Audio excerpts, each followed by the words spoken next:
প্রীতি, প্রীতি, প্রীতি,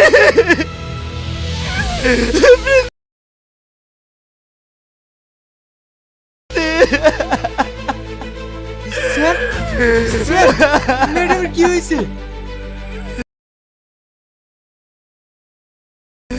প্রীতি আর বেঁচে নাই। Madam, madam, কথা বলেন না ম্যাডাম, একবার কথা বলেন না ম্যাডাম, ম্যাডাম।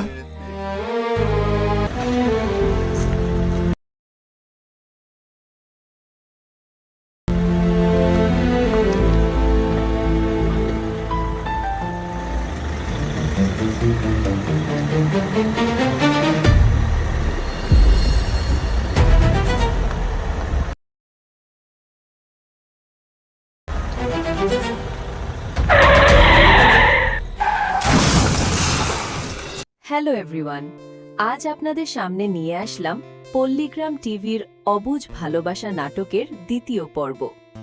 প্রথম পর্বে আমরা দেখেছিলাম এক হৃদয় বিদারক রূপকথা, যেখানে স্বার্থহীন ভালোবাসা আর ভাগ্যের নির্মম পরিহাসের গল্প ফুটে উঠেছিল। এক দরিদ্র, সৎ ও পরিশ্রমী যুবক আবির, যার জীবনে অভাব ছাড়া আর কিছুই ছিল না।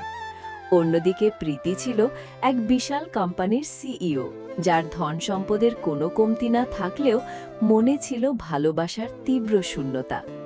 প্রীতি ও আবিরের পরিচয় শুরুটা হয়েছিল এক অন্যায়ের বিরুদ্ধে আবিরের সাহসিকতা দেখে। এক অসহায় মানুষকে বাঁচাতে গিয়ে প্রীতির দামি গাড়ির সামনে দাঁড়াতেও আবির কুণ্ঠাবোধ করেনি। আবিরের সেই নিঃস্বার্থ মানসিকতা আর স্পষ্টবাদিতা প্রীতির মনে গভীরভাবে দাগ কেটেছিল, যে কারণে বড় বড় যোগ্যতা সম্পন্ন মানুষকে পেছনে ফেলে প্রীতি আবিরকে নিজের কোম্পানিতে চাকরি দেয়। চাকরি পাওয়ার পর আবিরের জীবন ধীরে ধীরে পাল্টাতে থাকে, কিন্তু তার জীবনের প্রতিটি খুশির পেছনে গোপনে ছায়ার মতো দাঁড়িয়েছিল প্রীতি। বৃষ্টিতে ভিজে কাজে আসা আবিরের কষ্ট দেখে প্রীতি তাকে বাড়ি তৈরি করার জন্য এক বিশাল অঙ্কের টাকা সাহায্য হিসেবে দিয়েছিল। পরবর্তীতে যখন আবিরের বোনকে যৌতুকের টাকার জন্য জামাই বাড়ি থেকে বের করে দেওয়া হলো, সেই কঠিন বিপদেও প্রীতি দেবদূতের মতো এসে দাঁড়িয়েছিল। আবিরকে না জানিয়েই 2 লাখ টাকার চেক বাড়িয়ে দিয়েছিল, যেন আবিরের বোনের সংসার টিকে যায়। প্রীতির এই উদারতা, মহত্ব আর মায়ার পেছনে লুকিয়েছিল তার হৃদয়ের এক গভীর অনুভূতির কথা, যা সে কোনোদিন মুখ ফুটে আবিরকে বলতে পারেনি। সে মনে মনে আবিরকে নিজের জীবনের রাজপুত্র বানিয়ে নিয়েছিল। দীর্ঘ 2 মাস সিঙ্গাপুরে ব্যবসার কাজে কাটিয়ে দেশে ফিরে প্রীতি আর সহ্য করতে পারেনি। তার মনে হয়েছিল আর সময় নষ্ট করা যাবে না। নিজের ভালোবাসা প্রকাশের জন্য প্রীতি তার একমাত্র ভাই মিস্টার সেনকে নিয়ে সোজা আবিরের গ্রামের বাড়িতে পৌঁছে যায়। প্রীতির ইচ্ছা ছিল আবিরের মা বাবার সামনে দাঁড়িয়ে নিজের মনের আকুতি প্রকাশ করবে আর আবিরকে নিজের জীবন সঙ্গী করে নেওয়ার প্রস্তাব দেবে। আবিরের বাড়িতে গিয়ে প্রীতি দেখে গোটা ঘরের দেয়ালে দেয়ালে ঝুলছে তার নিজের ছবি। আবিরের পরিবার তাকে দেবীর মতো সম্মান করে। প্রীতির মনে আনন্দের সীমা ছিল না। সে ভেবেছিল আবিরও হয়তো তাকে একইভাবে মনে ধারণ করে রেখেছে, কিন্তু সেই আনন্দ মুহূর্তের মধ্যেই এক বিভীষিকাময় দুঃস্বপ্নে পরিণত হয়, যখন ঘর থেকে বেরিয়ে আসে এক নতুন কনে, সুইটি, আবিরের সদ্যবিবাহিতা স্ত্রী।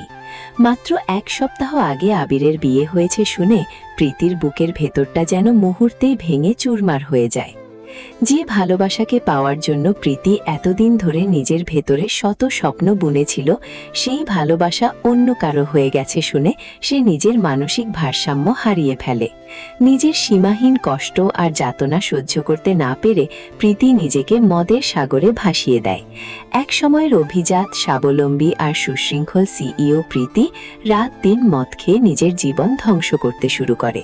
প্রীতির এই করুণ অবস্থা দেখে তার ভাই মিস্টার সেনের বুক ফেটে যাচ্ছিল, কিন্তু প্রীতি কাউকে কিছুতেই আটকাতে দেয়নি।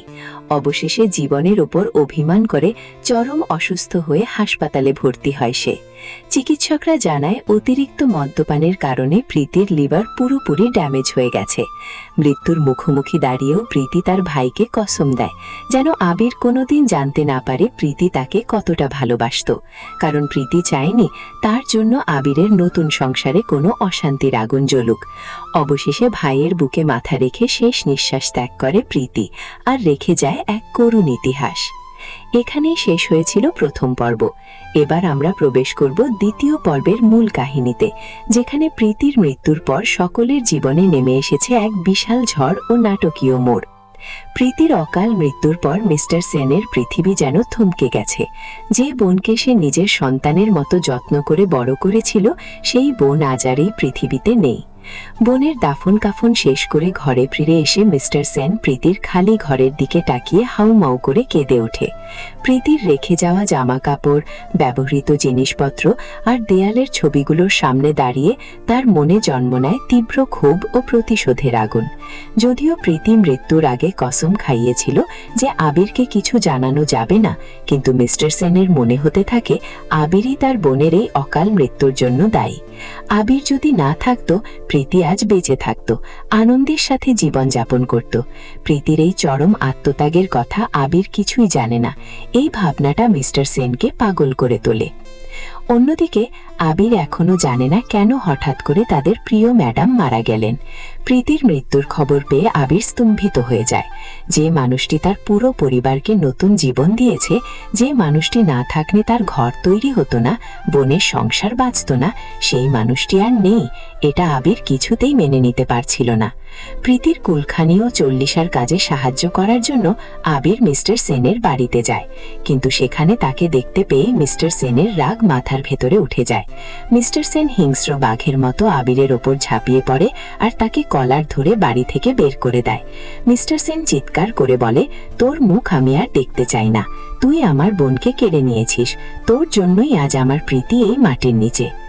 আবির মিস্টার সেনের এই কথায় প্রচন্ড অবাক ও বিভ্রান্ত হয়ে পড়ে। সে তো কিছুই বুঝতে পারছে না। সে তো প্রীতির কোনো ক্ষতি করেনি, বরং প্রীতিকে সবসময় নিজের অভিভাবক ও শ্রদ্ধার পাত্রী মনে করেছে। মিস্টার সেন কেন তাকে এমন অপবাদ দিচ্ছে? অবুঝ আবির হাত জোর করে মিস্টার সেনের কাছে ক্ষমা চায় আর জানতে চায় তার অপরাধ কি, কিন্তু মিস্টার সেন কোনো কথা না শুনে আবিরকে তাড়িয়ে দেয় আর হুমকি দেয় যে আবিরকে সে পথের ভিখারি বানিয়ে ছাড়বে। বাড়ি ফিরে আবির মানসিকভাবে ভীষণ ভেঙে পড়ে। আবিরের স্ত্রী সুইটি আবিরের এই অবস্থা দেখে চিন্তিত হয়ে পড়ে। সুইটি খুব ভালো মেয়ে, সে জানে আবির প্রীতি ম্যাডামকে কতখানি শ্রদ্ধা করত, কিন্তু দিন যত এগোতে থাকে আবির তত বেশি প্রীতির মৃত্যুর রহস্য উন্মোচন করার চেষ্টা করতে থাকে। আবির বুঝতে পারে প্রীতি ম্যাডামের হঠাৎ মদ্যপান করা ও লিভার ড্যামেজ হয়ে মারা যাওয়ার পেছনে নিশ্চয়ই কোনো গভীর রহস্য বা চরম মানসিক আঘাত লুকিয়ে আছে।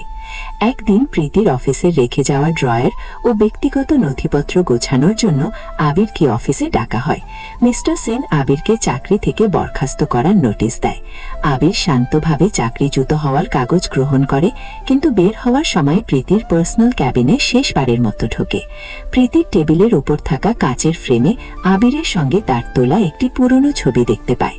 ড্রয়ারটি খুলতেই আবিরের নজরে পড়ে প্রীতির একটি ব্যক্তিগত ডায়েরি। সেই ডায়েরির পাতা উল্টাতেই আবিরের চোখের সামনে উন্মোচন হয় এক অবিশ্বাস্য ও হৃদয় বিদারক সত্য। ডায়েরির প্রতিটি পাতায় লেখা রয়েছে আবিরের প্রতি প্রীতির নিঃশব্দ ও গভীর ভালোবাসার কথা। কিভাবে প্রথম দেখাতেই আবিরের সরলতায় প্রীতি মুগ্ধ হয়েছিল, কিভাবে আবিরের পরিবারের পাশে দাঁড়িয়ে সে নিজেকে আবিরের জীবনের অংশ ভাবতে শুরু করেছিল, আর কিভাবে সিঙ্গাপুর থেকে ফিরে আবিরের বিয়ের খবর শুনে তার পুরো পৃথিবী ধ্বংস হয়ে গিয়েছিল। সবকিছু স্পষ্ট অক্ষরে লেখা রয়েছে সেই ডায়েরিতে। ডায়েরির শেষ পাতায় লেখা ছিল, আবির, আমি জানি তুমি অন্য কারো হয়ে গেছো, আমি চাইলেও তোমাকে কোনোদিন নিজের করতে পারবো না, কিন্তু তোমাকে ছাড়া বেঁচে থাকাও আমার পক্ষে সম্ভব নয়। তাই আমি চলে যাচ্ছি অনেক দূরে, যেখানে কোনো যন্ত্রণা নেই। তুমি শান্তিতে থেকো, তোমার সুইটিকে নিয়ে সুখে থেকো। ডায়েরিটি পড়ে আবিরের হাত থেকে সেটি নিচে পড়ে যায়। আবির হাঁটু গেড়ে মেঝে বসে পড়ে, ডুকুরে কেঁদে ওঠে। তার বুকের ভেতরে যেন সহস্র তিমি মাছের মতো যন্ত্রণা শুরু হয়। যে ভালোবাসার কথা সে কোনোদিন ঘুণাক্ষরেও টের পায়নি, সেই ভালোবাসার মূল্য দিতে গিয়ে একটি তাজা প্রাণ ঝরে গেল। আবির নিজেকে পৃথিবীর সবচেয়ে বড় অপরাধী মনে করতে থাকে। সে বুঝতে পারে প্রীতি তার জন্য কত বড় ত্যাগ স্বীকার করেছে, আর প্রীতির মৃত্যুর আসল কারণ আর কেউ নয়, বরং সে নিজেই। নিজের এই অপরাধ বোধ আবিরকে কুড়ে কুড়ে খেতে শুরু করে। সে ঘরে ফিরে সুইটির সামনে দাঁড়াতে পারে না। সুইটি যখন দেখে আবির সবসময় আনমনা থাকে আর রাতে লুকিয়ে লুকিয়ে কাঁদে, তখন তাদের নতুন সংসারে অশান্তির মেঘ জমতে শুরু করে। সুইটি বুঝতে পারে আবিরের মন অন্য কোথাও পড়ে আছে। একদিন সুইটি ডায়েরিটি দেখে ফেলে এবং সবকিছু জানতে পারে। একজন স্ত্রী হিসেবে সুইটির মনেও হিংসা ও কষ্টের ঝড় ওঠে। সে আবিরকে প্রশ্ন করে, তুমি কি প্রীতি ম্যাডামকে ভালোবাসতে? তবে কেন আমাকে বিয়ে করলে? আবির কাঁদতে কাঁদতে সুইটিকে বোঝায় যে সে প্রীতিকে শুধু শ্রদ্ধাই করত, ভালোবাসার কথা সে আগে কখনোই জানত না। কিন্তু এখন এই সত্য জানার পর সে কিভাবে নিজেকে শান্ত রাখবে? এদিকে মিস্টার সেন আবিরের ওপর প্রতিশোধ নেওয়ার জন্য একের পর এক ষড়যন্ত্র শুরু করে। মিস্টার সেন আবিরের ওপর দেওয়া সমস্ত সাহায্য ফেরত চায়। সে আবিরকে লিগ্যাল নোটিশ পাঠায় যে বাড়ি তৈরি করতে দেওয়া টাকা আর আবিরের বোনের জন্য দেওয়া 2 লাখ টাকা সব অবিলম্বে ফেরত দিতে হবে, অন্যথায় সে আবিরের পরিবারকে জেল খাটাবে। আবিরের বাবা মা এই খবর শুনে বাকরুদ্ধ হয়ে পড়েন। যে প্রীতিকে তারা মেয়ের মতো ভাবতেন, তার ভাই আজ তাদের ভিটেমাটি ছাড়া করতে চায়। আবির কিন্তু মিস্টার সেনের এই দাবুর বিরোধিতা করে না। সে সিদ্ধান্ত নেয় প্রীতির কাছ থেকে নেওয়া প্রতিটি টাকার ঋণ সে শোধ করবে। যদিও প্রীতি কখনো ভালোবাসার বিনিময়ে কিছু চায়নি, কিন্তু আবির নিজের বিবেককে হালকা করতে চায়। আবির তার নতুন বাড়ি বিক্রি করার সিদ্ধান্ত নেয় আর প্রীতির রেখে যাওয়ার ঋণ শোধ করতে দিন রাত কঠোর পরিশ্রম করা শুরু করে। সে ছোটখাটো কাজ করতে থাকে, রিক্সা পর্যন্ত চালাতে কুণ্ঠাবোধ করে না। আবিরের এই আত্মত্যাগ ও পরিবর্তন দেখে সুইটির মন ধীরে ধীরে গলে যায়। সুইটি বুঝতে পারে আবির প্রীতির কোনো অন্যায় করেনি, বরং আবির প্রীতির ভালোবাসার মর্যাদা রক্ষা করতে নিজের জীবন বাজি রাখছে। সুইটি আবিরের পাশে এসে দাঁড়ায় এবং তার গহনা বিক্রি করে আবিরকে সাহায্য করার হাত বাড়িয়ে দেয়। অন্যদিকে মিস্টার সেন দেখতে পায় যে আবির কষ্ট করে তার সমস্ত টাকা জোগাড় করে ফেরত দিতে এসেছে।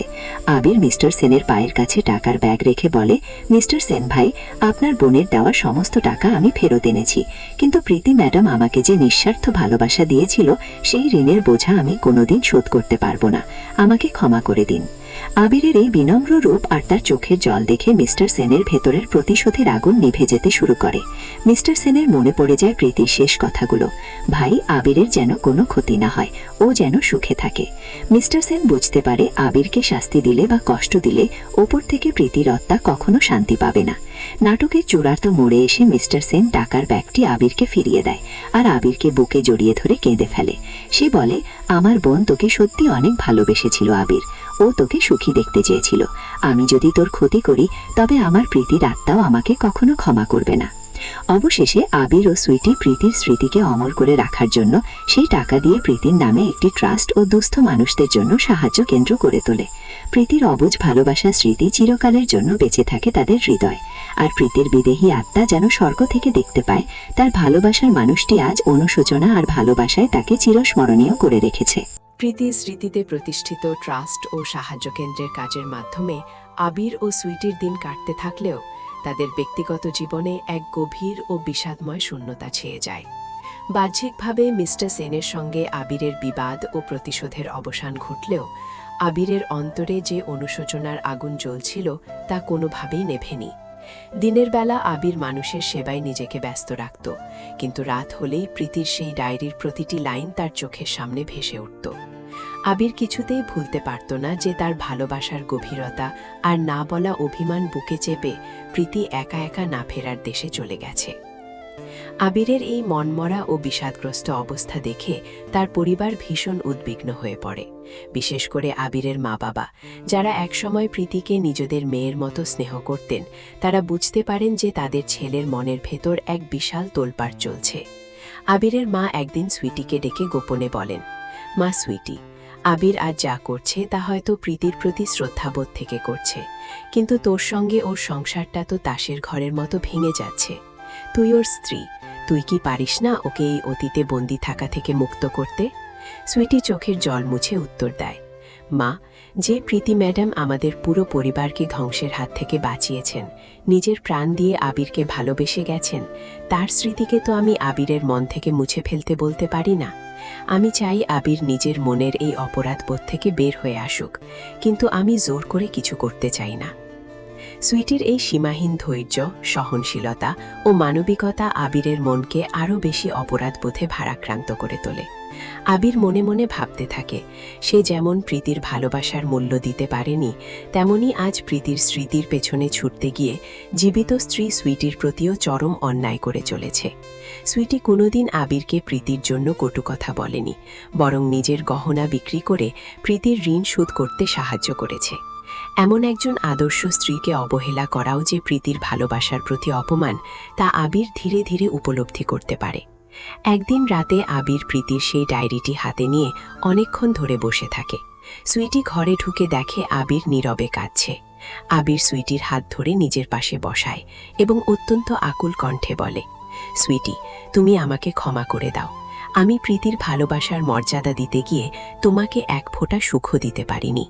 প্রীতি যদি আজ বেঁচে থাকত, সে কি দেখতে চাইতো যে তার ভালোবাসার মানুষটি অন্য আরেকজন নির্দোষ মেয়ের জীবন ধ্বংস করছে? প্রীতি তো চেয়েছিল আমি যেন সুখে থাকি, আর তোমাকে কষ্ট দিয়ে আমি কোনোদিন সুখে থাকতে পারবো না। সুইটি আবিরের বুকে মাথা রেখে কেঁদে ফেলে এবং বলে, আমি কখনো চাইনি তুমি প্রীতি ম্যাডামকে ভুলে যাও। আমি শুধু চেয়েছি তুমি প্রীতির স্মৃতিকে তোমার হৃদয়ের এক কোণে রেখে আমাদের বর্তমান জীবনটাকে বাঁচিয়ে রাখো। সেই রাতের পর থেকে আবিরের জীবনে এক নতুন অধ্যায়ের সূচনা হয়। সে প্রীতির ভালোবাসাকে আর কোনো বোঝা বা অনুশোচনা হিসেবে না দেখে সেটিকে এক পবিত্র অনুপ্রেরণা হিসেবে গ্রহণ করে। আবির ও সুইটি দুজন মিলে প্রীতি ট্রাস্টের কাজ আরও বড় পরিসরে ছড়িয়ে দেওয়ার সিদ্ধান্ত নেয়। প্রীতির ভাইয়ের সঙ্গে আবিরের সম্পর্ক এখন এক নতুন মোড় নিয়েছে। মিস্টার সেন আবিরকে আর শত্রু মনে করেন না, বরং তাকে প্রীতির রেখে যাওয়া এক অমূল্য আমানত ও নিজের ছোট ভাইয়ের মতো স্নেহ করতে শুরু করেন।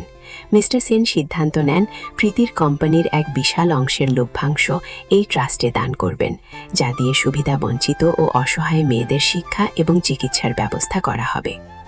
ইতিমধ্যে আবিরের জীবনে আরেকটি আনন্দের বার্তা নিয়ে আসে ভাগ্যের চাকা। সুইটি অন্তঃসত্ত্বা হয়।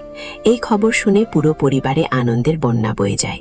দীর্ঘদিন ধরে প্রীতির অকাল মৃত্যুর যে শোকের ছায়া পুরো পরিবারকে আচ্ছন্ন করে রেখেছিল, তা যেন এক নিমিষেই আলোর ঝর্ণাধারায় ধুয়ে মুছে যায়। আবিরের মা বাবা খুশিতে চোখে জল এনে ঈশ্বরের কাছে প্রার্থনা করেন। মিস্টার সেনও এই খবর শুনে প্রীতির ছবির দিকে তাকিয়ে মুচকি হাসেন এবং মিষ্টি নিয়ে আবিরের বাড়িতে ছুটে আসেন। মিস্টার সেন আবিরকে জড়িয়ে ধরে বলেন, প্রীতি আজ যদি বেঁচে থাকতো, সে হয়তো সবচেয়ে বেশি খুশি হতো। ও ওপর থেকে তোদের সবাইকে দেখছে আর আশীর্বাদ করছে। কয়েক মাস কেটে যায়। আবির ও সুইটির ঘর আলো করে জন্ম নেয় এক সুন্দর ফুটফুটে কন্যা সন্তান। সন্তানের মুখ দেখে আবিরের চোখের কোণ দিয়ে জল গড়িয়ে পড়ে। তার মনে হয় এই শিশুটি যেন প্রীতির ভালোবাসার এক পবিত্র রূপক, যা তাদের জীবনকে আবার আলোয় ভরিয়ে দিতে এসেছে। আবির সুইটির দিকে তাকিয়ে তার হাত দুটো শক্ত করে চেপে ধরে ধন্যবাদ জানায়। এরপর আবির ও সুইটি সর্বসম্মতিক্রমে সিদ্ধান্ত নেয় যে তাদের এই মেয়ের নাম রাখা হবে প্রীতি। মেয়ের আকিকা ও নামকরণের দিনে পুরো গ্রামের মানুষ এবং মিস্টার সেনের উপস্থিতিতে এক ভাবগম্ভীর পরিবেশের সৃষ্টি হয়। মিস্টার সেন ছোট্ট শিশু প্রীতিকে কোলে নিয়ে আবেগ আপ্লুত হয়ে পড়েন। তার মনে হয় যেন প্রীতি আবার কোনো এক রূপ ধরে তাদের মাঝে ফিরে এসেছে, তাদের অসম্পূর্ণ ভালোবাসাকে এক পরম শান্তিতে পরিণত করার জন্য। মিস্টার সেন শিশুটির কপালে চুমু খেয়ে বলেন, আমার প্রীতি তার সারা জীবনে কখনো পূর্ণতা পায়নি, কিন্তু এই ছোট্ট প্রীতি যেন সারা জীবন ভালোবাসায় ভরে থাকে। বছরের পর বছর পেরিয়ে যায়। প্রীতি ট্রাস্টের মাধ্যমে শত শত অসহায় মেয়ে নিজেদের পায়ে দাঁড়াতে শেখে, ঠিক যেভাবে একসময় আবিরের বোন ও আবিরের পরিবার প্রীতির কল্যাণে নতুন জীবন পেয়েছিল। আবির আর প্রীতির ভালোবাসাকে কোনো দুঃখের গল্প হিসেবে নয়, বরং ত্যাগের এক অমর দৃষ্টান্ত হিসেবে স্মরণ করে। আবির বুঝতে পারে প্রীতি হয়তো তার শারীরিক উপস্থিতিতে আবিরের জীবনে ছিল না, কিন্তু প্রীতির সেই ভালোবাসা আবিরকে এক চরম স্বার্থপর মানুষ থেকে এক মহান ও সংবেদনশীল মানবে পরিণত করে গেছে। গল্পের শেষ দৃশ্যে দেখা যায় এক পড়ন্ত বিকেলে আবির তার ছোট মেয়ে প্রীতিকে কোলে নিয়ে এবং পাশে সুইটিকে সাথে করে প্রীতির সমাধিস্থলে দাঁড়িয়ে আছে। সেখানে ফুলের তোড়া দিয়ে আবির মনে মনে প্রীতিকে বলে, প্রীতি, তুমি আমায় যে ভালোবাসা দিয়েছ তা আমি কোনোদিন ভুলবো না, কিন্তু তোমার দেওয়া ভালোবাসার সম্মান জানাতেই আজ আমি সুইটি আর আমাদের সন্তানকে নিয়ে সুখে থাকার চেষ্টা করছি। তোমার অবুঝ ভালোবাসা কোনোদিন হেরে যায়নি, বরং তা আমাদের সবাইকে ভালো থাকতে শিখিয়েছে। আবিরের এই কথার মধ্য দিয়ে বাতাসের মিষ্টি দোলায় প্রীতির সমাধিস্থলের পাশের গাছ থেকে ঝরে পড়ে কয়েকটি ফুল, যেন প্রীতি ওপর থেকে তাদের এই সুখে থাকার বার্তা হাসি মুখে গ্রহণ করে নিয়েছে। আর এভাবেই এক করুণ বিরহ ও ত্যাগের পর সমাপ্তি ঘটে আবির, প্রীতি ও সুইটির এই অবুঝ ভালোবাসার গল্প।